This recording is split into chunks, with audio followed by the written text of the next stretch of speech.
Essence ഗ്ലോബലുമായി ചേർന്ന് പ്രവർത്തിക്കാൻ നിങ്ങൾ ആഗ്രഹിക്കുന്നുണ്ടോ? എങ്കിൽ ഇപ്പോൾ ഈ QR കോഡ് വഴി രജിസ്റ്റർ ചെയ്തുകൊണ്ട് നിങ്ങൾക്ക് എസൻസ് ഗ്ലോബലിന്റെ ഭാഗമാകാം. എല്ലാവർക്കും സ്വാഗതം. വന്നിരുന്ന എല്ലാ ഓഡിയൻസിനും ഞാൻ റിയലി അപ്രീഷിയേറ്റ് ദാറ്റ്. അതുപോലെ തന്നെ നമ്മുടെ എസൻസ് ഗ്ലോബൽ USA ടീം ഇങ്ങനെ ഒരു പരിപാടി സംഘടിപ്പിച്ചതിൽ ഞാൻ ഉൾപ്പെടെ എല്ലാവർക്കും നന്ദി പറഞ്ഞുകൊണ്ട് തുടങ്ങാം. എൻ്റെ ടോപ്പിക്കിൻ്റെ പേരാണ് from bench to bed side എന്ന് പറയുന്നത്. നമുക്ക് എല്ലാവർക്കും അറിയാവുന്ന ഒരു കാര്യമാണ്, ഈ മെഡിക്കൽ ചികിത്സ രംഗത്ത് നമ്മളെല്ലാം കൂടി ഇത് ചെയ്ത് അതിൻ്റെ ഒരു ഒറ്റ വാക്കിൽ പറയാൻ പറഞ്ഞു കഴിഞ്ഞാൽ ഡു നോ ഹാം എന്ന് പറയും. അതായത് ഏറ്റവും കുറച്ച് പരിക്കുകൾ ഏൽപ്പിച്ചുകൊണ്ട് ഏറ്റവും കൂടുതലായിട്ടുള്ള പ്രതിവിധി കൊടുക്കുക എന്നുള്ളതാണ്. അപ്പോൾ അതിന് ഇക്വലൻ്റ് ആയിട്ടുള്ള ഒരു ടേമാണ്, ഫ്രേസാണ് from bench to bed side എന്നുള്ളത്. ക്ലിനിക്കൽ റിസർച്ചും പ്രീ ക്ലിനിക്കൽ റിസർച്ചും എല്ലാം കൂടി കമ്പൈൻ ചെയ്തിട്ടുള്ളത്. അപ്പോൾ ഇതിൻ്റെ അർത്ഥം എന്ന് പറഞ്ഞു കഴിഞ്ഞാൽ ഫ്രം ബെഞ്ച് എന്ന് പറഞ്ഞു കഴിഞ്ഞാൽ ലാബിനെയാണ് പറയുന്നത്, നമ്മൾ ലാബിൽ നടക്കുന്ന കാര്യങ്ങളെക്കുറിച്ചും. ബെഡ് സൈഡ് എന്ന് പറഞ്ഞാൽ നിങ്ങൾക്ക് അവിടെ കാണാം, അതിൻ്റെ പിക്ചറിൽ ഞാൻ തന്നെയാണ് അവിടെ ബെഡ് സൈഡിൽ കിടക്കുന്നത്. ബെഡ് സൈഡ് എന്ന് പറയുന്നത് ഈ ക്ലിനിക്കൽ റിസർച്ചിൽ നടക്കുന്ന ചികിത്സയെക്കുറിച്ചുള്ള, നമുക്ക് ഇനി വരാൻ പോകുന്ന ചികിത്സാ രീതിയെക്കുറിച്ചുള്ള കാര്യങ്ങളെല്ലാം അപ്രൂവായി വന്നതിന് ശേഷം എങ്ങനെയാണ് ഒരു രോഗിയുടെ ബെഡിൻ്റെ സൈഡിൽ എത്തുന്നു എന്നുള്ളതാണ് ഈ from bench to bed side എന്ന് പറയുന്നത്. അപ്പോൾ ഈ കാലത്തിൻ്റെ ഉദയം മുതൽ തന്നെ ജീവിതം എളുപ്പമാക്കാനുള്ള വഴികൾ എപ്പോഴും മനുഷ്യൻ തേടിക്കൊണ്ടിരുന്നു. അപ്പോൾ അതിൻ്റെ ഒരു ഭാഗം തന്നെയാണ് ഈ സായൻസിക സംവിധാനമായ മെഡിക്കൽ ഫീൽഡും. ഞാൻ ഇന്ന് എൻ്റെ ചില സുഹൃത്തുക്കൾ, ബെൻഡൻവിൽ നിന്നുള്ള ചില സുഹൃത്തുക്കൾ, നമ്മൾ അവിടെ വെച്ചൊക്കെ പല ചർച്ചകളൊക്കെ നടത്തുമ്പോൾ എൻ്റെ ഒരു സുഹൃത്ത് എപ്പോഴും പറയാറുണ്ട്, പുള്ളിക്കാരൻ ഇവിടെ ഉണ്ട്, അരുണും കിഷോറും.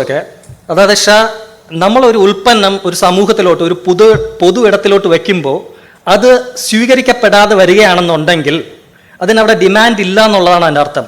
പക്ഷെ അതിന് പകരം ആ ജനങ്ങളുടെ മുമ്പിലോട്ട് ഞാൻ നടത്തിയ സ്ട്രഗിളും ഹാർഡ് വർക്കും സിമ്പതി പറ്റാനായിട്ടുള്ള ഒരു എടുപ്പ്, അത് ഒരു നല്ല രീതിയല്ല. അത് ആർക്കും അത് കേൾക്കാനും താല്പര്യമല്ല. അത് അങ്ങനെ ഷായെന്നല്ല, ഒരു റെഫറൻസ് ആയിട്ട് എന്നെ എടുത്തതേ ഉള്ളൂ. ആർക്കും അങ്ങനെ തോന്നിക്കഴിഞ്ഞാൽ സ്വന്തമായിട്ട് ബാത്റൂമിൽ പോയി നിന്ന് കണ്ണാടിയുടെ ഫ്രണ്ടിൽ നിന്ന് കരയുക എന്നല്ലാതെ വേറെ വഴിയില്ല. കൂടിപ്പോയാൽ നമ്മുടെ ജീവിത പങ്കാളിയായിട്ട് പങ്കുവയ്ക്കാം. പക്ഷേ ഞാൻ ഇന്നിവിടെ പറയാൻ പോകുന്ന ആ സ്ട്രഗിൾസും ചലഞ്ചുമാണ് പറയാൻ പോകുന്നത്. കാരണം എനിക്ക് 2 മെസ്സേജസ് ആണ് ഈ ടോപ്പിക് പ്രസൻറ്റേഷൻ കൊണ്ട് ഞാൻ ഓഡിയൻസ്, നിങ്ങൾക്കും ഈ കാണുന്ന എല്ലാ മലയാളം ഓഡിയൻസ് എല്ലാവർക്കുമായിട്ട് വയ്ക്കുന്നത്. ഒന്നെന്ന് പറയുന്നത്, ക്ലിനിക്കൽ റിസർച്ച് നമ്മുടെ എല്ലാ സംവിധാനങ്ങൾക്കും ജനങ്ങളുടെ പങ്കാളിത്തം വേണം, തീർച്ചയായിട്ടും. പക്ഷേ ക്ലിനിക്കൽ റിസർച്ചിൽ ജനങ്ങളുടെ പങ്കാളിത്തം എന്നുള്ള പറയുന്നത് വളരെ പ്രധാനപ്പെട്ടതാണ്. കാരണം ഡൈവേഴ്സ് ആയിട്ടുള്ള പോപ്പുലേഷനിൽ നമുക്ക് ഡേറ്റാസൊക്കെ കളക്ട് ചെയ്യാൻ പറ്റിക്കഴിഞ്ഞാൽ നമുക്ക് കിട്ടാൻ പോകുന്ന ഇൻഫർമേഷൻ്റെ ഗ്രാവിറ്റി, അതിൻ്റെ ക്വാളിറ്റി എന്ന് പറയുന്നത് വളരെ ഉയർന്നു നിൽക്കും. അതായത് ഇപ്പോൾ ഒരു ചികിത്സ തന്നെ എടുക്കുകയാണെന്നുണ്ടെങ്കിൽ ഡൈവേഴ്സ് പോപ്പുലേഷനിൽ കിട്ടുന്ന ഡേറ്റ വെച്ചിട്ടുള്ളൊരു ചികിത്സയാണെന്നുണ്ടെങ്കിൽ അത് കുറച്ചുകൂടി മെച്ചപ്പെട്ടതായിരിക്കും. അപ്പോൾ അതിനുവേണ്ടി ജനങ്ങളുടെ ഇടയിലോട്ട്, പ്രത്യേകിച്ച് നമ്മുടെ ഈ വെസ്റ്റേൺ സൊസൈറ്റിയിലായിരിക്കും ഒരു 40 തൊട്ട് 50% വരെ ഈ ക്ലിനിക്കൽ റിസർച്ചിന് കോൺട്രിബ്യൂട്ട് ചെയ്യുന്ന ആൾക്കാർ വന്ന് പങ്കെടുക്കുന്നത്. അവർക്ക് അതിനെക്കുറിച്ചൊരു ബോധമുള്ളത് കൊണ്ടാണ് 1950 അവസാനം തൊട്ട് US-ലും അല്ലെങ്കിൽ വെസ്റ്റേൺ സൊസൈറ്റിയിൽ ഇതിനെക്കുറിച്ചുള്ള കാര്യങ്ങളുള്ള ബോധവൽക്കരണമൊക്കെ നടത്തിയതിൻ്റെ ഭാഗമായിട്ടാണ്. അപ്പം ഇപ്പോഴും നമ്മുടെ നാട്ടിൽ, ഇന്ത്യ പോലുള്ള രാജ്യങ്ങൾ, മിഡിൽ ഈസ്റ്റ്, ഇവിടെയൊക്കെ എന്ന് പറഞ്ഞു കഴിഞ്ഞാൽ പല കാരണങ്ങളാൽ ഇതുപോലത്തെ കാര്യങ്ങളൊന്നും നടക്കാറില്ല. കൾച്ചറൽ മിത്ത്, മതങ്ങളുടെ പിടുത്തം, അതിനെയൊക്കെ ഒന്ന് ബോധവൽക്കരിക്കുക എന്നുള്ളതാണ് എൻ്റെ ആദ്യത്തെ മെസ്സേജ്. രണ്ടാമത്തെ മെസ്സേജ് എന്ന് പറയുന്നത്, സാധാരണ നമ്മൾ കേട്ടിട്ടുള്ളതാണ്, ഇത് ആരെങ്കിലും ഈ ബോധി മരത്തിൻ്റെ കീഴിലോ ഈ കാൽവരി കുന്നിൻ്റെ മുകളിലോ ഹിമാലയ സാനുക്കളിലോ അല്ലെങ്കിൽ ഏതെങ്കിലും മെക്കയിലെ ഗുഹയിലോ കുരുക്ഷേത്ര യുദ്ധഭൂമിയിലോ ഇരുന്നിട്ട് ആർക്കെങ്കിലും വെളിപാടുണ്ടായ സാഹിത്യമല്ല ഇത് മനുഷ്യർ കഷ്ടപ്പെട്ട് എടുത്തു കൊണ്ടുവരുന്ന അറിവാണെന്നുള്ളതാണ് എനിക്ക് പറയാനുള്ളത്. അതെ. അപ്പം എനിക്ക് ഇത് പറയുമ്പോൾ ഒരു ഓർമ്മ വരുന്ന എന്ന് പറഞ്ഞാൽ ONVയുടെ ഒരു കവിതയാണ് ഓർമ്മ വരുന്നത്. അത് പറഞ്ഞിട്ട് ഞാൻ പരിപാടിയിലോട്ട് കിടക്കാം. നിങ്ങൾ കേട്ടിട്ടുണ്ടോ എന്ന് അറിയത്തില്ല, ONVയുടെ ഒരു കവിത അമ്മ എന്ന് പറയും. അത് കവിതയുടെ മെസ്സേജ് മാതൃത്വത്തെക്കുറിച്ചാണ് പറയുന്നത്. പക്ഷെ അതിൽ ആ 9 കൽപ്പണിക്കാരുടെ ഒരു ഐക്യവും അവരുടെ പ്രാഗൽഭ്യവും അവരുടെ പ്രസക്തിയെക്കുറിച്ചൊക്കെ ONV പറഞ്ഞു വന്നിട്ട് അവർ ഒരു പ്രാവശ്യം ഈ കൽപ്പണി ചെയ്യാനായിട്ട് പോകുന്നിടത്ത് വെച്ച് അവർ കല്ലുകൾ അടിക്കുകയും ആ ഭിത്തി ഉറയ്ക്കാതെ പോകുന്നു. അപ്പോൾ അതിൽ പറയുന്ന പറഞ്ഞാൽ കല്ലുകളൊക്കെ മാറ്റി നോക്കി, കൈകളൊക്കെ മാറ്റി നോക്കി, ചാർട്ടുകളൊക്കെ മാറ്റി നോക്കി, എല്ലാ പല ഇക്വേഷൻസും കാര്യങ്ങളൊക്കെ അങ്ങോട്ടും ഇങ്ങോട്ടും മാറ്റി നോക്കി. ആ ട്രയൽ ആൻഡ് എറർ സയൻസിന്റെ ഒരു പ്രാഥമിക രൂപം പോലെ. പക്ഷെ ഒന്നും അങ്ങ് സക്സസ് ആയില്ല. അപ്പോൾ അവരിങ്ങനെ കൺഫ്യൂസ് ആയിട്ട് അടുത്ത് എന്ത് ചെയ്യണമെന്ന് പറഞ്ഞ് ആലോചിച്ചുകൊണ്ടിരുന്നപ്പോഴാണ് പെട്ടെന്ന് എവിടെ നിന്ന് ഒരിടത്തുനിന്ന് ഒരു വെളിപാട് പോലെ ഓർമ്മ വന്നുകൊണ്ട് 9 പേരവർ 9 വധുക്കളുണ്ടല്ലോ, അതിൽ ഒന്നിനെ ചേർത്ത് ആ മതിൽ പടുത്താൽ ആ മതിൽ മണ്ണിൽ ഉറച്ചു നിൽക്കും, ആ ചന്ദ്രകാന്തം ഉയർന്നു നിൽക്കും. അങ്ങനെ പെട്ടെന്ന് ആരോ വെളിപാട് കൊണ്ട് ആരോ പെട്ടെന്ന് പറഞ്ഞു. അപ്പൊ ഈ 9 പേര് അവിടെ എവിടെയൊക്കെ തിരിഞ്ഞു നോക്കിയപ്പോൾ പുറകെ എന്നിട്ട് ഒരാൾ ഹായ് ഞാനായി പറഞ്ഞെന്ന് പറഞ്ഞിട്ട് ഒരാൾ അവിടെ വെളിപാട് കൊണ്ട് പറഞ്ഞു. അപ്പൊ ഈ ആരോഗ്യമുള്ള ഈ മുഷ്ടിയുള്ള ആൾക്കാരെന്ത് ചെയ്തു? മുഷ്ടിയും ബ്രെയിനും ഉള്ള ആൾക്കാരെ അവർ ആ കൈ കൊണ്ട് ഒരൊറ്റ ചോദ്യം ചോദിക്കാനായിട്ട് അങ്ങോട്ട് ചെന്നതും പെട്ടെന്ന് വേറൊരു ശബ്ദം കേട്ടു, അധികാരമുള്ളവർ അത് ഏറ്റുചൊല്ലി. ഈ മതസാഹിത്യങ്ങളോട്ട് ഈ വെളിപാട് സാഹിത്യങ്ങളെല്ലാം ഇന്ന് സക്സസ് ആയിട്ട് ഓടിക്കൊണ്ടിരിക്കുന്ന 2000, 1500, 1400 വർഷങ്ങളായിട്ട് ഓടിക്കൊണ്ടിരിക്കുന്ന ഈ വെളിപാട് സാഹിത്യങ്ങളെല്ലാം ഈ പൊതുസമൂഹത്തിൽ അംഗീകരിക്കപ്പെടാനുള്ള കാരണം എന്ന് പറഞ്ഞാൽ അധികാരമുള്ളവർ ഏറ്റു പറയുന്നത് കൊണ്ടാണ്, അവരത് സ്ഥാപിച്ചെടുക്കുന്നത് കൊണ്ടാണ്. അല്ലാതെ അതിലെന്തെങ്കിലും കണ്ടന്റ് ഉള്ളത് കൊണ്ടല്ല. അതാണ് എൻ്റെ രണ്ടാമത്തെ മെസ്സേജ്. നമ്മുടെ പരിപാടിയിലോട്ട് സ്റ്റാർട്ട് ചെയ്യാം. ഞാൻ പറഞ്ഞു തുടങ്ങാം. ഞാൻ ഇന്ന് പറയാൻ പോകുന്നത് ക്ലിനിക്കൽ റിസർച്ച് ആണെങ്കിലും ക്ലിനിക്കൽ റിസർച്ച് വളരെ ഡ്രൈ ആയിട്ടുള്ള ഒരു ഏരിയ ആയതുകൊണ്ട് പ്രമേഹം, ഡയബറ്റീസ്, ആ ഡയബറ്റീസ് പറഞ്ഞുകൊണ്ട് അതിൻ്റെ സ്റ്റോറിയിലൂടെ ആയിരിക്കും ഞാൻ, ആ നറേഷനിലൂടെ ആയിരിക്കും ഞാൻ കാര്യങ്ങൾ പറയാൻ ശ്രമിക്കുന്നത്. അപ്പോൾ നിങ്ങൾക്ക് എല്ലാവർക്കും പ്രമേഹം രോഗം അറിയായിരിക്കും. അത് എല്ലാവർക്കും സുപരിചിതമായ ഒരു അസുഖമായതുകൊണ്ടാണ് അതിനെ തന്നെ ഞാനത് കുറിച്ച് പറയാമെന്ന് വെച്ചത്. പ്രമേഹം ചികിത്സയെക്കുറിച്ചോ അതിനെക്കുറിച്ചോ അല്ല ഞാൻ ഡീറ്റെയിൽ ആയിട്ട് പറയാൻ പോകുന്നത്. പ്രധാനമായിട്ട് 2 ടൈപ്പ് ഉണ്ട്, ടൈപ്പ് 1, ടൈപ്പ് 2 എന്നുള്ളത്. ടൈപ്പ് 1 എന്ന് പറഞ്ഞാൽ കംപ്ലീറ്റ്ലി 95% ഇൻസുലിൻ പ്രൊഡക്ഷൻ കാണത്തില്ല, അല്ലെങ്കിൽ ഓൾമോസ്റ്റ് ഇൻസുലിൻ പ്രൊഡക്ഷൻ കാണത്തില്ല. ടൈപ്പ് 2 എന്ന് പറയുന്നത് മോസ്റ്റ്ലി ഇൻസുലിൻ പ്രൊഡക്ഷൻ ഒരു 40 to 50% അല്ലെങ്കിൽ 60% ഇൻസുലിൻ പ്രൊഡക്ഷൻ ഉണ്ടാവും, അല്ലെങ്കിൽ ക്രമേണ കുറഞ്ഞു വരും. പക്ഷെ അത് എവിടെയാണോ പോയി പ്രവർത്തിക്കേണ്ടത് ആ പ്രവർത്തിക്കുന്ന മണ്ഡലത്തിൽ അതിന് സാധ്യതയില്ലാതായി പോകുന്നു. 1922 ആദ്യമായിട്ട് ഇൻസുലിൻ കണ്ടുപിടിക്കുന്നതും അതിന് മുമ്പായിട്ട് ഈ ഡയബറ്റീസിന്റെ ചികിത്സ എന്ന് പറയുന്നത് ആഹാരം നിയന്ത്രിക്കുക, ഈ എക്സസൈസ് ചെയ്യുക, അങ്ങനെയുള്ള കാര്യങ്ങളൊക്കെ ആയിരുന്നു. വർഷങ്ങളായിട്ട് 500 വർഷം അല്ലെങ്കിൽ 1000 വർഷങ്ങൾ കൊണ്ട് തന്നെയാണ് ഈ ക്ലിനിക്കൽ റിസർച്ചിന്റെ ഈ ഹൈപ്പോത്തിസിസ് ഒബ്സർവേഷൻ എന്ന് പറയുന്ന ആ മെത്തേഡ് വഴി പണ്ടത്തെ ജനത തന്നെ ഇങ്ങനെ ഒരു അസുഖമുള്ളതായിട്ട്, അതായത് ഒരുപാട് ദാഹം, അമിത ദാഹം അല്ലെങ്കിൽ അമിതമായിട്ട് മൂത്രമൊഴിക്കുക, ആ മൂത്രത്തിൽ പഞ്ചസാരയുടെ അളവുണ്ടെന്ന് മനസ്സിലാക്കുക, അങ്ങനെയാണ് ഇത് ഇങ്ങനെ ഒരു കാറ്റഗറി ഓഫ് ആൾക്കാർ ഉണ്ടെന്ന് മനസ്സിലായിട്ടുണ്ട്. ആ ഒബ്സർവേഷൻ്റെ കണ്ടിന്യൂഷൻ ആയിരുന്നു. 1800 അവസാനം തൊട്ട് കൂടുതൽ പഠനം നടത്തുകയും അതിൽ നിന്ന് മനസ്സിലായി ഈ പാൻക്രിയാസ് എന്നൊരു ഗ്രന്ഥിയിൽ നിന്നാണ് ഇത് വരുന്നതും ഒരു ദ്രാവകം വരുന്നതും അതിൻ്റെ പ്രൊഡക്ഷൻ ഇല്ലായ്മയും അല്ലെങ്കിൽ കുറവുമാണ് ഇതിന് കാരണമെന്ന് മനസ്സിലാക്കുകയും ചെയ്തു. അപ്പം ഞാൻ പറഞ്ഞത് ഈ ക്ലിനിക്കൽ റിസർച്ചിൻ്റെ തുടക്കം ഒരു ഒബ്സർവേഷൻ, പ്രീ ക്ലിനിക്സിൽ ആദ്യം തുടങ്ങുന്നത് ഒരു ഒബ്സർവേഷനിലായിരിക്കും, പിന്നെ അതൊരു ഹൈപ്പോത്തിസിസിലെത്തും. അപ്പോൾ ഈ ഇൻസുലിൻ കണ്ടുപിടിക്കുന്ന 1922 ഫ്രെഡറിക് ബാൻറ്റിങ്, ചാൾസ് ബെസ്റ്റ് ഇവരെല്ലാം കൂടി ചേർന്നിട്ടാണ് ഇൻസുലിൻ കണ്ടുപിടിക്കുന്നത്. അപ്പോൾ ആദ്യം ഇൻസുലിൻ്റെ ആദ്യ രൂപം എന്ന് പറഞ്ഞാൽ വളരെ ക്രൂഡായിട്ടുള്ള, അമോർഫസ് ആയിട്ടുള്ള, വളരെ കലങ്ങിയതായിട്ടുള്ള ഒരു ദ്രാവകമായിരുന്നു. അത് ആദ്യം പ്രയോഗിക്കുന്ന സമയത്ത് മൃഗങ്ങളിലാണ് പ്രയോഗിച്ചത്. ആ മൃഗങ്ങളിൽ ഒരുപാട് വ്രണങ്ങൾ, എവിടെയാണോ അവർ കുത്തിവെക്കുന്നത് അവിടെ വലിയ വ്രണങ്ങൾ വരികയും ഈ പഞ്ചസാര അളവ് മൂത്രത്തിൽ അങ്ങനെ കുറയാതെ കാണുകയൊക്കെ ചെയ്തു. അപ്പോൾ ഇതാണ് ക്ലിനിക്കൽ റിസർച്ച് അല്ലെങ്കിൽ പ്രീ ക്ലിനിക്സ്, ഒരു റിസർച്ചിൻ്റെ തുടക്കം എന്ന് പറയുന്നത്. പ്രീ ക്ലിനിക്സിൽ എന്ന് വെച്ച് കഴിഞ്ഞാൽ ആദ്യം തുടങ്ങുന്നത് ഈ ലാബിലായിരിക്കും. ലാബിലും ഈ ബ്ലാക്ക് ബോർഡിലും നമ്മൾ പേപ്പറിലൊക്കെ എഴുതിയും ഇക്വേഷൻ ഉണ്ടാക്കിയും കുത്തിക്കുറിച്ചും അത് ഒരു ഹൈപ്പോത്തിസിസ് എത്തിക്കഴിഞ്ഞാൽ അത് പിന്നീട് നമ്മൾ ഏതെങ്കിലും പെട്രി ഡിഷിൽ സെൽസിൻ്റെ ഒരു ടിഷ്യൂവിൽ എന്തെങ്കിലും അത് ടെസ്റ്റ് ചെയ്ത് നോക്കും. അതിൽ നിന്ന് കിട്ടുന്ന വിവരം അത് സക്സസ്ഫുൾ ആണെന്നുണ്ടെങ്കിൽ, കുഴപ്പമില്ലാത്തൊരു സക്സസ് ഉണ്ടെന്നുണ്ടെങ്കിൽ അടുത്തത് മൃഗങ്ങളിൽ പരിശോധിക്കും. അപ്പം ഇവിടെ ഈ പരിശോധന നടത്തുന്നതിലെല്ലാം അവർ എടുക്കുന്ന ഇൻഫോർമേഷൻ എന്ന് പറയുന്നത് DNA എങ്ങനെയാണ് വർക്ക് ചെയ്യുന്നത്, സെൽസ് തമ്മിൽ എങ്ങനെയാണ് കമ്മ്യൂണിക്കേറ്റ് ചെയ്യുന്നത്, അതിൻ്റെ സേഫ് ഡോസ് എത്രയാണ്, അതിൻ്റെ ടോക്സിസിറ്റി, പൊട്ടൻഷ്യൽ ടോക്സിസിറ്റി എത്രയാണെന്നാണ് ഇത് കണ്ടുപിടിക്കുന്നത്.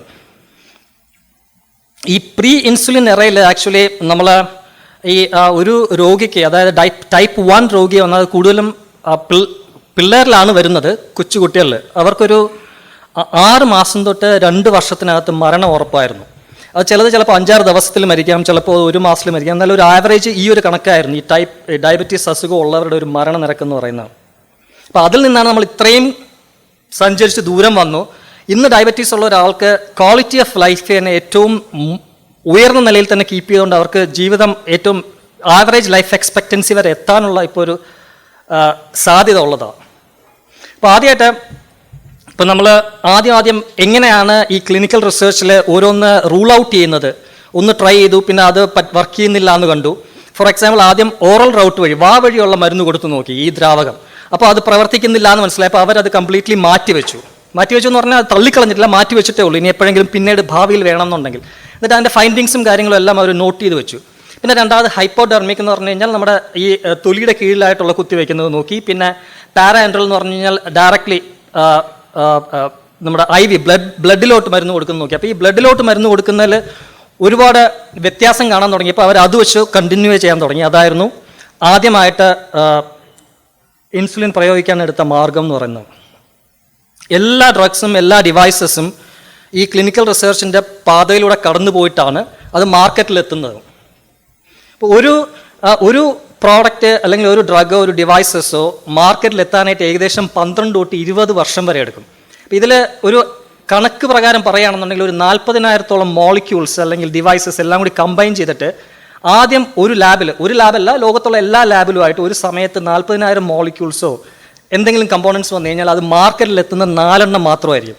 അപ്പോൾ ഈ 40,000-നും ഇവർ ഈ ആൾക്കാരെ ഇൻവെസ്റ്റ്മെൻറ്റ്, പണത്തിൻ്റെ ഇൻവെസ്റ്റ്മെൻറ്റ്, ഫണ്ട്, ആൾക്കാരുടെ ഹ്യൂമൻ റിസോഴ്സ്, ഇതിനു വേണ്ടുള്ള സപ്ലൈസ്, ഇതിൻ്റെ ഒരു കോർഡിനേഷൻ, ഇതിൻ്റെ ഒരു ഓർക്കസ്ട്രേറ്റഡ് ആയിട്ടുള്ള ഒരു വർക്ക്, ഇതിൻ്റെ എത്തിക്കലായിട്ടുള്ള കാര്യങ്ങൾ ഫോളോ ചെയ്യുക, പ്രോട്ടോകോൾ ഫോളോ ചെയ്യുക. അപ്പോൾ ഇത്രയും സ്ട്രഗിൾസും കാര്യങ്ങൾ ചെയ്തിട്ടാണ് ഈ 4 ഡ്രഗ്സോ ഡിവൈസസോ മാർക്കറ്റിലെത്തുന്നത്. അപ്പോൾ ഇത്രയും പഠനങ്ങളും കാര്യങ്ങളും ചെയ്തിട്ടാണ് ഒരു കാര്യം ഈ നമുക്ക് ഉപയോഗപ്രദമായിട്ട് എത്തുന്നു എന്നുള്ളതാണ്.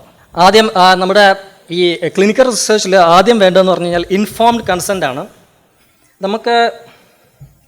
നിങ്ങൾക്ക് അറിയാവോന്ന് അറിയത്തില്ല, ഈ ന്യൂറംബർഗ് കോഡ് 1947 വേൾഡ് വാർ ട്രയലിൻ്റെ ടൈമിലാണ് ആദ്യമായിട്ട് ഈ മനുഷ്യരിൽ പരീക്ഷണം നടത്തണം എന്നുണ്ടെങ്കിൽ എങ്ങനെയൊക്കെ ആയിരിക്കണം, അതിൻ്റെ ഒരു എത്തിക്സ് ഇങ്ങനെയൊക്കെയുള്ള ഒരു എത്തിക്സ് വേണമെന്ന് പറയുന്നത് ആ ടൈമിലായിരുന്നു.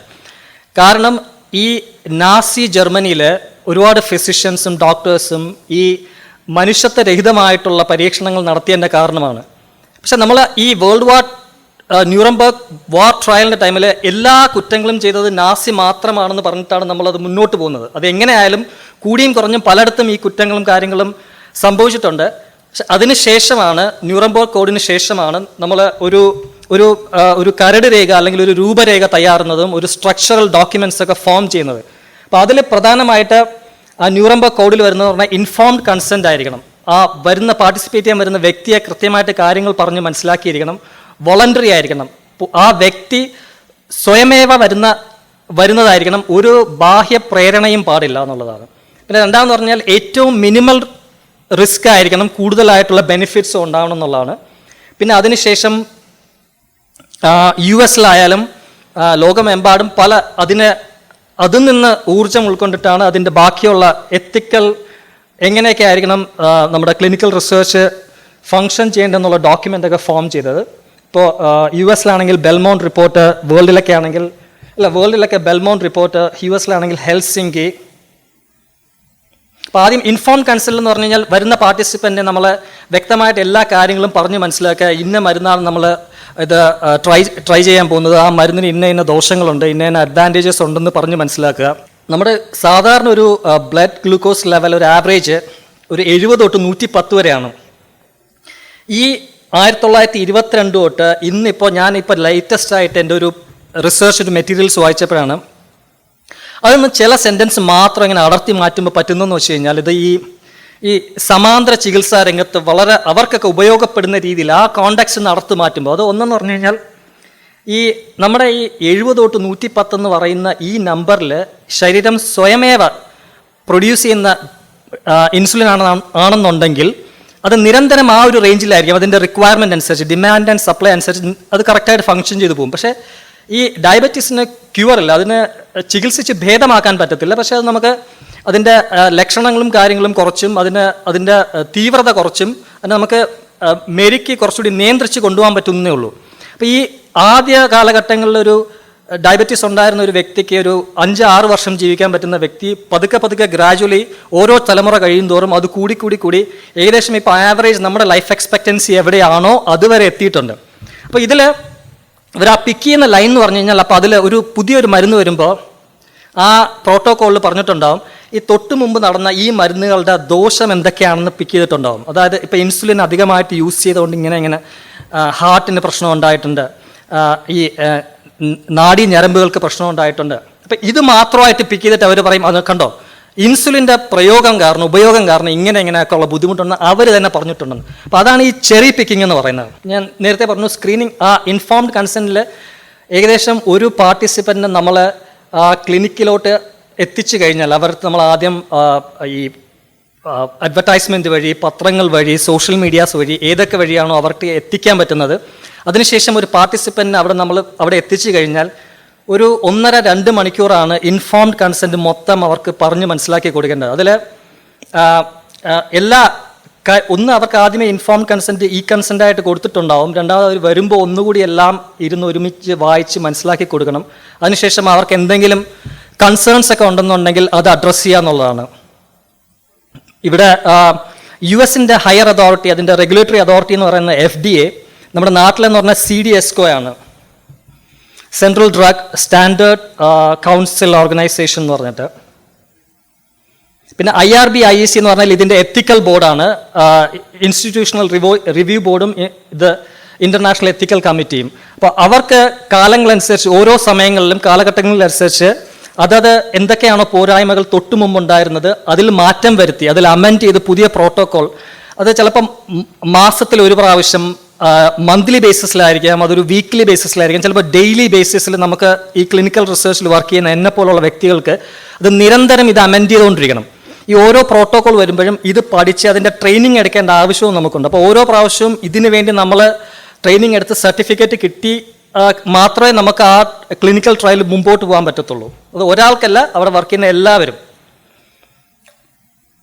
ഇങ്ങനെ ഈ ക്ലിനിക്കൽ ട്രയലിൻ്റെ നമ്മളെ ഈ പ്രാഥമിക രൂപമായി 1947 മുമ്പായിട്ട് ഈ ആദ്യം 1922 വന്നെന്ന് പറഞ്ഞാൽ വളരെ റാപ്പിഡായിട്ട് ആക്ട് ചെയ്യുന്ന ഇൻസുലിൻ എന്നാണ്. അവിടെ നിന്ന് പ്രോഗ്രസ് ചെയ്ത് ഏകദേശം 25 വർഷങ്ങൾ കഴിഞ്ഞിട്ടാണ് കുറച്ചുകൂടി ഇൻ്റർമീഡിയറ്റ് ആക്ടിങ് ആയിട്ടുള്ള, കുറച്ചുകൂടി ലോങ് ആക്ടിങ് ആയിട്ടുള്ള ഇൻസുലിൻ കണ്ടുപിടിക്കുന്നത്. അതിന് ഏകദേശം 25 വർഷം എടുത്തു. 25 വർഷത്തിൻ്റെ റിസർച്ചും കാര്യങ്ങളും കഴിഞ്ഞിട്ടാണ് ഈ ന്യൂട്രൽ പ്രൊട്ടാമിൻ ഹെയ്ക്ഡോൺ എന്ന് പറഞ്ഞ ഇൻ്റർമീഡിയറ്റ് ആക്ടിങ് ആയിട്ടുള്ള ഇൻസുലിൻ വരുന്നത്.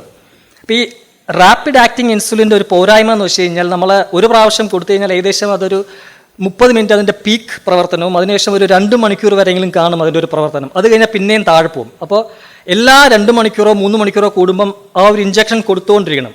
അത് ആ കാലഘട്ടങ്ങളിലാണെന്നുണ്ടെങ്കിൽ വൈറ്റ് ബോർ കാനുല ആയിരുന്നു. സിറിഞ്ചിൻ്റെ അറ്റം എന്നൊക്കെ പറഞ്ഞാൽ നമുക്ക് വ്യക്തമായിട്ട് കാണാൻ പറ്റും ഒരു വലിയൊരു കൂർത്തിരിക്കുന്നത്. അപ്പോൾ ഇതൊക്കെയാണ് ഇവിടെ നമ്മുടെ ശരീരത്തിലോട്ട് കുത്തിവെക്കുന്നത്. അപ്പോൾ വ്രണങ്ങൾ ഉണ്ടാവാൻ സാധ്യതയുണ്ട്, അലർജി ഉണ്ടാവാൻ സാധ്യതയുണ്ട്, ചിലപ്പോൾ എന്തെങ്കിലും ഇമ്മ്യൂൺ റിയാക്ഷൻസ് ഉണ്ടാവാൻ വരെ സാധ്യതയുണ്ട്. അപ്പോൾ അവിടെ നിന്നാണ് പുരോഗമിച്ച് ഈ NPH പോലെ ഒരെണ്ണം എത്തിയത്. NPH കുറച്ചുകൂടി ലോങ് ആക്ടിങ് ആണ്. അപ്പോൾ നമുക്കിപ്പോൾ 3 ഇഞ്ചക്ഷൻ കൊടുത്താൽ മതി, അത് കുറച്ചുകൂടി കൺട്രോൾ ചെയ്യാൻ പറ്റും. അപ്പം ഞാനിത് പറഞ്ഞു, international council for harmonisation. Clinical റിസർച്ചിൽ 3 ഭാഗമാണുള്ളത്. phase 1, phase 2, phase 3 എന്ന് പറഞ്ഞ്. phase 1 ഏകദേശം 20 തൊട്ട് 80 ഹെൽത്തി ആയിട്ടുള്ള വോളണ്ടിയേഴ്സിനെ വെച്ചിട്ടുണ്ടാകും. അവിടെ നിന്ന് നമ്മൾ പരീക്ഷിച്ച് കണ്ടുപിടിക്കുന്നത് പറഞ്ഞാൽ സേഫ്റ്റി ആൻഡ് ടോളറബിലിറ്റിയാണ്, ആ മരുന്നിൻ്റെ സേഫ്റ്റിയും ടോളറബിലിറ്റിയും. അത് കഴിഞ്ഞ് അത് കടന്നു കഴിഞ്ഞാൽ അടുത്ത് phase 3 പോകും. phase 3 ഏകദേശം 100 തൊട്ട് 300 വരെയുള്ള പേഷ്യൻസിനെ ആയിരിക്കും, ആ രോഗമുള്ള ആൾക്കാരെ ആയിരിക്കും റിക്രൂട്ട് ചെയ്ത് കൊണ്ടുവരുന്നത്. അത് US-ൻ്റെ പല ക്ലിനിക്കിലായിട്ട് നടക്കും ഈ 300 പേരുടെ. അപ്പോൾ അതിൽ പ്രധാനമായിട്ട് അതിൽ കണ്ടുപിടിക്കാൻ നോക്കുന്നത് പറഞ്ഞാൽ ഈ മരുന്ന് എത്രമാത്രം എഫക്റ്റീവാണ്, അതിൻ്റെ സൈഡ് എഫക്റ്റ് എത്രമാത്രം ഉണ്ടെന്നുള്ളതാണ്. ഇതൊരു പ്ലസീബോ കമ്പാരിസണിലും നടക്കാം, ചിലപ്പോൾ ഈ കൺട്രോൾഡ് ആയിട്ടുള്ള 2 കമ്പാരിസൺ ഉണ്ടാകും, 2 ഗ്രൂപ്പ് ഉണ്ടാകും. എന്നാൽ phase 3 എന്ന് പറയുന്നത് ഏകദേശം 300 തൊട്ട് 3000 വരെയുള്ള പേഷ്യൻസിനെ വെച്ചിട്ടാണ് നോക്കുന്നത്. അതിൽ മുമ്പ് ഏതെങ്കിലും ചികിത്സ ഉണ്ടെങ്കിൽ അതുമായിട്ട് കമ്പയർ ചെയ്തിട്ട് എത്രമാത്രം ഗുണമാണ്, ഇതിൽ മെച്ചപ്പെട്ടതാണോ എന്ന് നോക്കുന്നത്. അപ്പോൾ ഈ 3 കടമ്പകൾ ഞാൻ പറഞ്ഞെന്നുണ്ടെങ്കിൽ ഇതിൽ എവിടെയെങ്കിലും വെച്ച് എന്തെങ്കിലും ബുദ്ധിമുട്ടുണ്ടായി കഴിഞ്ഞ് കഴിഞ്ഞാൽ, എന്തെങ്കിലും റോങ് ആയിട്ട് എന്തെങ്കിലും സക്സസ് ആയില്ലെന്നുണ്ടെങ്കിൽ അത് അവരവിടെ വെച്ച് സ്റ്റോപ്പ് ചെയ്യേണ്ടി വരും. അതിൻ്റെ റെഗുലേറ്ററി ബോഡീസ് വന്ന് അതവിടെ സ്റ്റോപ്പ് ചെയ്യിപ്പിക്കും. അപ്പോൾ ഇത്രയും നാൾ അതിൻ്റെ അധ്വാനം, അതിലെ ഫണ്ട്, കാര്യങ്ങൾ, കോർഡിനേഷൻ കാര്യങ്ങളെല്ലാം അതോടെ സ്റ്റോപ്പാവും. ഇതിൽ അടുത്തെന്ന് പറഞ്ഞാൽ ഈ ട്രയൽ നടക്കുമ്പോൾ എല്ലാ സ്റ്റാഫും വളരെ നല്ല ട്രെയിനിങ്, വളരെ കൃത്യമായിട്ടുള്ള മെറ്റിക്കുലസ് ആയിട്ടുള്ള ട്രെയിനിങ് കിട്ടിയിരിക്കണം. എല്ലാ പ്രൊസീജിയേഴ്സും കാര്യങ്ങളും അതത് ട്രയലിന് വേണ്ടിയുള്ള ട്രെയിനിങ് അതത് സമയത്ത് വന്ന് ഏതാണോ സ്പോൺസേഴ്സ് അല്ലെങ്കിൽ IRBയുടെ അവരുടെ മേൽനോട്ടത്തിൽ അതിൻ്റെ ട്രെയിനിങ് തരും. അത് നമ്മുടെ ക്ലിനിക്കിലാണെങ്കിൽ നമ്മുടെ ക്ലിനിക്കിൽ നിന്ന് ട്രെയിനിങ് എടുത്തിട്ട് അതിൻ്റെ റിപ്പോർട്ട് അവർക്ക് അയച്ചു കൊടുക്കുക. എന്നിട്ട് അവരത് സർട്ടിഫൈ ചെയ്ത് തിരിച്ചയക്കും. അപ്പോൾ ഇങ്ങനെയാണ് അവർ ഈ സ്റ്റാഫിൻ്റെ കോമ്പറ്റൻസിയൊക്കെ നോക്കുന്നത്. ഈ ഡൈനാമിക് നേച്ചർ എന്ന് പറഞ്ഞു കഴിഞ്ഞാൽ പ്രോട്ടോകോൾ എപ്പോഴും മാറിക്കൊണ്ടിരിക്കാം. നമ്മൾ ഈ സ്വതന്ത്ര ചിന്ത നമ്മളെല്ലാവരും പറയുന്ന ഒരു കാര്യമാണ്, നമ്മൾ എപ്പോഴും പരിഷ്കരിച്ചുകൊണ്ടിരിക്കണം എന്ന് പറഞ്ഞിട്ട്. പക്ഷെ നമുക്ക് നമ്മുടെ സ്വഭാവം, നമ്മുടെ ഈ ശീലങ്ങളൊക്കെ മാറ്റാനായിട്ട് വളരെ ബുദ്ധിമുട്ടാണ്. ഈ ഒരു പഴഞ്ചൊല്ലുള്ളതെന്ന് പറഞ്ഞാൽ മറ്റേ നിത്യ അഭ്യാസി ആന എടുക്കുന്നു പറഞ്ഞതുപോലെ നമ്മൾ നിത്യ അഭ്യാസി ആവാനായിട്ട് ക്ലിനിക്കൽ റിസർച്ച് പറ്റത്തില്ല. നമ്മൾ എപ്പോഴും മാറിക്കൊണ്ടിരിക്കുകയാണ്. ആ ഒരു ബുദ്ധിമുട്ട്, ആ ഒരു വലിയ ചലഞ്ചാണ് നമ്മളും ഈ ക്ലിനിക്കൽ റിസർച്ചിൽ വർക്ക് ചെയ്യുന്ന ആൾക്കാർ ഫേസ് ചെയ്യുന്നത്. അപ്പം ഇത് ഞാൻ പറയുന്നതെന്ന് വെച്ച് കഴിഞ്ഞാൽ ഒരുപാട് ആൾക്കാരുടെ ജനങ്ങളുടെ പങ്കാളിത്തം ഉണ്ടെങ്കിൽ ഇത് കുറച്ചുകൂടിയൊക്കെ മെച്ചപ്പെടാൻ സാധ്യത ഉണ്ടെന്നാണ്. പിന്നെ ഡേറ്റ കളക്ഷൻ, ഈ ഡേറ്റ എല്ലാം കളക്ട് ചെയ്യുന്നതും അതിലൊട്ടും കറപ്റ്റ് വരാതെ നല്ല രീതിയിൽ കളക്ട് ചെയ്യുക, അത് ആദ്യം പേപ്പർ ഫോർമാറ്റിൽ റെക്കോർഡ് ചെയ്യുക, അതിനുശേഷം അത് നമ്മൾ ഇലക്ട്രോണിക് ഡിവൈസ് ക്യാപ്ചറിങ് EDCയിലോട്ട് കൺവേർട്ട് ചെയ്യുക, എന്നിട്ട് അത് കൃത്യമാണോ എന്ന് ക്വാളിറ്റി ചെക്ക് ചെയ്യുക വേറൊരു വ്യക്തി. എന്നിട്ട് ഈ കളക്ട് ചെയ്ത എല്ലാ ഡേറ്റാസും പല പാർട്ടിസിപ്പൻസിനും ഡേറ്റാസും കളക്ട് ചെയ്തതിന് ശേഷം ഇത് വേറൊരിടത്തോട്ട് ഡാറ്റാ ബാങ്കിലോട്ട് വേറൊരു പൂളിലോട്ട് അയച്ചു കൊടുക്കുക, അവരത് വെരിഫൈ ചെയ്യുക. അപ്പം ഇങ്ങനെ മൾട്ടി ലെവലായിട്ടുള്ള വലിയൊരു കോംപ്ലക്സ് ആയിട്ടുള്ള ഒരു കളക്ഷനും അതിൻ്റെ ക്വാളിറ്റി ചെക്കിങ്ങും ഒക്കെയാണ് നടക്കുന്നത്. ഇതും ഒരു കുറച്ചധികം നാളെടുക്കുന്ന ഒരു കാര്യമാണ്. ഇത് ഒരു ആലങ്കാരികമായിട്ട് പറഞ്ഞു കഴിഞ്ഞാൽ എങ്ങനെയെന്ന് വെച്ച് കഴിഞ്ഞാൽ ഇപ്പോൾ നമ്മൾ ഈ ദീപശിഖ പിടിച്ചുകൊണ്ട് ഓടുന്ന നമുക്കറിയാമല്ലോ, ബാറ്റൺ കൊണ്ടുപോകുന്നത്. അപ്പോൾ ഈ ബാറ്റണിന് പകരം ഈ ദീപശിഖയും പിടിച്ചുകൊണ്ട് ഒരു മഴയത്തൊരാൾ ഓടുകയും അത് കൈമാറി പോകുന്ന പോലെ അത് അണഞ്ഞു പോവാതിരിക്കാനുള്ള ഒരു ശ്രമം, അതുപോലെയാണ്. അത്രയും വളരെ സൂക്ഷ്മമായിട്ട് കൈകാര്യം ചെയ്യേണ്ട ഒരു ഫീൽഡാണ് ക്ലിനിക്കൽ റിസർച്ച് എന്ന് പറയുന്നത്. അപ്പോൾ ഈ റിസർച്ചിൽ 1950 NPH കഴിഞ്ഞതിന് ശേഷം 2000 ബേസൽ ഇൻസുലിൻ എന്ന് പറയുന്നത്. അതായത് നമുക്ക് ഇൻസുലിൻ്റെ കുറച്ചുകൂടി ആക്ഷൻ ഇച്ചിരി കൂടി നീളമുള്ള, കുറച്ചുകൂടി ലോങ് ടൈം ആയിട്ട് ആക്ട് ചെയ്യാൻ പറ്റുന്ന ഏകദേശം 50 വർഷം കൂടി കഴിഞ്ഞിട്ടാണ് അത് വരുന്നത്. അത്രത്തോളം കാലമെടുത്തു അടുത്ത ഒരു ഘട്ടത്തിലോട്ട് എത്താനായിട്ട്. ഈ ബേസൽ ഇൻസുലിൻ എന്ന് പറഞ്ഞു കഴിഞ്ഞാൽ നമുക്ക് ഇപ്പോൾ നേരത്തെ 3 ഇഞ്ചക്ഷൻ കൊടുക്കണം എന്നുണ്ടെങ്കിൽ ഇപ്പോൾ നമുക്ക് 2 ഇഞ്ചക്ഷൻ കൊടുക്കാം. അല്ലെങ്കിൽ ബേസലും ബോളസ് റാപ്പിഡ് ആയിട്ടുള്ള 2 വ്യത്യസ്ത രീതിയിൽ ആക്ട് ചെയ്യുന്നത്, ഇപ്പോൾ ഒരു ലോങ് ആക്ടിങ് പ്ലസ് ഒരു ഇന്റർമീഡിയറ്റ് ആക്ടിങ്, അല്ലെങ്കിൽ long acting plus short acting, അങ്ങനെ നമുക്ക് പല കോമ്പിനേഷനിൽ കൊടുക്കാനുള്ള സാധ്യതകളും നമുക്കിപ്പോൾ ഉണ്ട്. പിന്നെ അടുത്ത് മാനുഫാക്ചറിങ് പ്രാക്ടീസ് എന്ന് പറഞ്ഞാൽ ഈ വരുന്ന പ്രോഡക്ട്സ്, ഇൻവെസ്റ്റിഗേഷണൽ പ്രോഡക്ട്സ് ആയാലും ഡിവൈസസ് ആയാലും അത് എത്രയും സൂക്ഷ്മമായിട്ട് വളരെ അതിൻ്റെ ടെമ്പറേച്ചർ, അതിൻ്റെ ഹ്യൂമിഡിറ്റി അതൊക്കെ വളരെ കെയർഫുള്ളായിട്ട് ഹാൻഡിൽ ചെയ്യുക എന്നുള്ളതാണ്. അതും വളരെ പ്രയാസപ്പെട്ട കാര്യമാണ്. അത് സ്റ്റോറേജ് ചെയ്യുക, അതിൻ്റെ ക്വാളിറ്റി മെയിൻറ്റെയിൻ ചെയ്ത് അത് വളരെ ടൈം ടു ടൈമിൽ അത് റിപ്പോർട്ട് ചെയ്യുക എന്നുള്ളതാണ്. അപ്പോൾ ആദ്യം നമ്മൾ വൈറ്റ് ബോർഡ് സിറിഞ്ചിൽ ഏറ്റവും വലിയ നീഡിലിന് ഇപ്പോൾ മൈക്രോ നീഡിൽ ഇൻസുലിൻ പാച്ചസ് വരെ ഉണ്ട്. അതായത് നമ്മൾ കൊടുത്തു കഴിഞ്ഞാൽ നമ്മൾ അറിയത്ത് പോലുമില്ല, അത്രയും മൈക്രോ നീഡിൽ വരെ എത്തിയിട്ടുണ്ട് ഇപ്പോൾ. പിന്നെ ക്വാളിറ്റി അഷുറൻസ് ഞാൻ നേരത്തെ പറഞ്ഞു, ഇതെല്ലാം ഒന്നുകൂടെയൊക്കെ എല്ലാ കാര്യങ്ങൾ ഈ QC ഉണ്ടാവും, ക്വാളിറ്റി അഷുറൻസ് ഉണ്ടാവും. പിന്നെ ഈ ഡേറ്റാസ് എല്ലാം എത്തിക്കലാണോ, അതിൻ്റെ നൈതികത പരിശോധിക്കാനായിട്ടുള്ള IRB നിരന്തരം നമ്മുടെ ക്ലിനിക്കിൽ, എല്ലാ ക്ലിനിക്കിലും, നമ്മുടെ ക്ലിനിക്കിൽ നിന്നല്ല ഏത് ക്ലിനിക്കിലായാലും അവരുടെ ഒരു മേൽനോട്ടം ഉണ്ടാവും. ഇവരെല്ലാം നോക്കുന്നത് പാർട്ടിസിപ്പൻറ്റ് സേഫ്റ്റി, അതേ സമയത്ത് ഡേറ്റയുടെ ഇൻറ്റഗ്രിറ്റി, അതിൻ്റെ സമഗ്രത, ഡേറ്റ കിട്ടുന്നത് ഏറ്റവും സമഗ്രമായ രീതിയിൽ, ഒന്നും അതിൽ കറപ്റ്റഡ് വരാത്ത രീതിയിൽ നോക്കുക എന്നുള്ളതാണ്. പിന്നെ ഏറ്റവും ലേറ്റസ്റ്റ് ആയിട്ട് ഇപ്പോൾ ഇൻസുലിൻ പമ്പ്സ് ഉണ്ട്. നമുക്ക് ശരീരം എങ്ങനെയാണോ പാൻക്രിയാസ് എങ്ങനെയാണോ ഇൻസുലിൻ ഉണ്ടാക്കുന്നത് അതിനെ കൃത്യത ഏകദേശം അതിനെ സിമുലേറ്റ് ചെയ്യുന്ന രീതിയിൽ നമുക്ക് ഇൻസുലിൻ പമ്പ് സെൻസേഴ്സ് വെച്ചിട്ടുണ്ട്, കണ്ടിന്യൂസ് ഗ്ലൂക്കോസ് മോണിറ്ററിങ്. അത് മോണിറ്റർ ചെയ്ത് പമ്പിനോട്ട് നമ്മൾ ഇൻഫർമേഷൻ അയച്ചു കൊടുക്കുന്നു, പമ്പിലോട്ട് ഇൻഫർമേഷൻ അയച്ചു കൊടുക്കുന്നു. അതിനനുസരിച്ച് പമ്പ് കൃത്യമായിട്ടുള്ള ഇൻസുലിൻ ഏതാണോ ഡോസേജ് അത് കറക്റ്റായിട്ട്. ഇനി ഫ്യൂച്ചറിസ്റ്റിക് ആയിട്ടുള്ളതാണ് ആർട്ടിഫിഷ്യൽ പാൻക്രിയാസ് വരാൻ പോകുന്നുണ്ട്. നമ്മൾ അൽഗോറിതംസ് ഉപയോഗിച്ച് കാര്യങ്ങൾ നടത്താൻ പോകുന്നുണ്ട്. സോഫ്റ്റ്വെയർ, ക്രോസ് ടോക്കിംഗ് സോഫ്റ്റ്വെയർസ് വരാൻ പോകുന്നുണ്ട്. അതായത് അഡ്വാൻസ്ഡ് ആയിട്ടുള്ള CGM ഗ്ലൂക്കോസ് മോണിറ്ററിംഗ് ഡിവൈസസും പമ്പും തമ്മിലുള്ള കമ്മ്യൂണിക്കേഷൻ നടത്തിയിട്ട് ഏറ്റവും കുറച്ചുകൂടി വളരെ പ്രിസൈസ്ഡ് ആയിട്ടുള്ള മെഡിക്കേഷനൊക്കെ ചെയ്യാൻ സാധ്യമാവുന്ന ഫ്യൂച്ചറും വരാൻ പോകുന്നുണ്ട്. പിന്നെ ഒരു കാര്യം കൂടി പറഞ്ഞു ഞാൻ നിർത്താം. നിങ്ങൾക്ക് കേട്ടിട്ടുണ്ടോ എന്ന് അറിയത്തില്ല, സിസ്റ്റർ മേരി ബെനീജ എന്ന് പറഞ്ഞിട്ടൊരു കവയത്രിയുണ്ട്. പുള്ളിക്കാരത്തിയുടെ ഒരു വരി പറഞ്ഞിട്ട് ഞാൻ നിർത്തിക്കൊള്ളാം.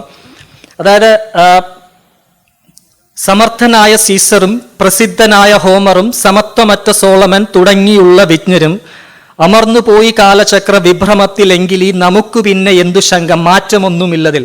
നമ്മൾ ആരും ഈ ഭൂമിയിൽ കാലങ്ങളോളം ജീവിച്ചിരിക്കാനൊന്നും പോകുന്നില്ല. പക്ഷെ ജീവിച്ചിരിക്കുന്നിടത്തോളം കാലം ചുറ്റുപാടുമുള്ള ഇൻഫർമേഷൻസും തെളിവുകൾക്കും അനുസരിച്ച് കുറച്ചുകൂടി മെച്ചപ്പെട്ട ജീവിതം നയിക്കാനും മറ്റുള്ളവർക്ക് ഉപകാരപ്പെടാനുമായിട്ട് നമുക്ക് സാധ്യമാവട്ടെ. Thank you. Thank you doctor Shah. അതായത് നമ്മൾ അദ്ദേഹത്തിനെ അക്നോളജ് ചെയ്യുന്നതിനായിട്ട് please stay here. Okay. Essence global USA ഒരു പ്ലാക്ക് അക്നോളജ്മെന്റ് കൊടുക്കാനായിട്ട് ഷിബു നാട്ടുവെട്ടിയെ ക്ഷണിച്ചുകൊള്ളുന്നു.